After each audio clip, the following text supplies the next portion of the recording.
అందరికీ హాయ్ అండి. ఈరోజు మిగిలిపోయిన అన్నంతో అట్లని ఎలా పోసుకోవాలో ఈ వీడియో ద్వారా తెలుసుకుందాము.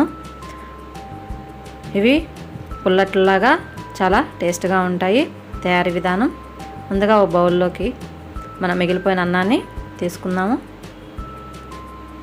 ఒక 2 కప్పుల అన్నం తీసుకున్నాం అనుకోండి, ఎంత మిగిలింటే అంతైనా తీసుకోవచ్చు. దాంట్లో ఇప్పుడు కొద్దిగా వాటర్ పోసి అవి అన్నం మునిగేంత వరకు వాటర్ పోసుకోవాలి. దాన్ని ఉండలు లేకుండా చక్కగా కలిపేసుకున్న తర్వాత అలా పిండేసుకోవాలి బాగా. ఇప్పుడు మా అన్నం మొత్తం పిండుకొని మిక్సీ జార్లోకి వేసుకోవాలి. ఈ విధంగా అన్నం మొత్తం పిండుకొని మిక్సీ జార్లో వేసుకున్న తర్వాత ఇది దీంట్లో కొద్దిగా మజ్జిగ పోసుకోవాలి. మన ఇంట్లో పెరుగైనా వేసుకోవచ్చు, మజ్జిగైనా పోసుకోవచ్చు. మనకి ఏది అవైలబుల్గా ఉంటే అది పోసుకోవచ్చు.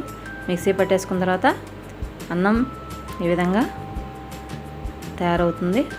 దీంట్లో ఒక 1/2 కప్పు మైదా పిండి వేసుకొని ఆ పిండి కూడా దాంట్లో మొత్తం కలిసేలాగా, ఉండలు లేకుండా కలిసేలాగా కలిపేసుకోవాలి. అసలు ఉండలు ఉండకుండా కలుపుకోవాలి బాగా.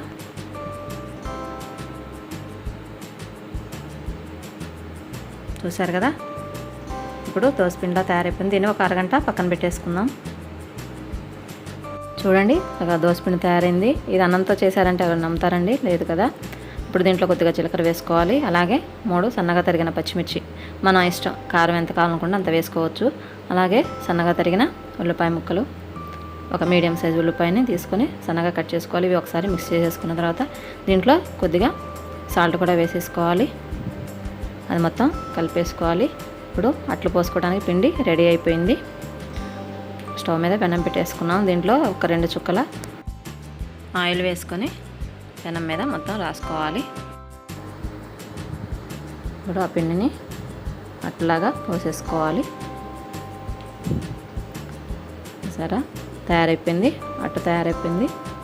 ఇది అన్నంతో చేసామంటే ఎవరు నమ్మరండి. దోసపిండితో చేసుకున్నట్లాగానే ఉంది కదా.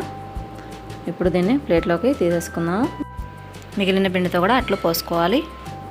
అన్నం మిగిలిపోయిందని ఎవరు బాధపడకుండా ఈ విధంగా అట్లు పోసుకోవచ్చండి.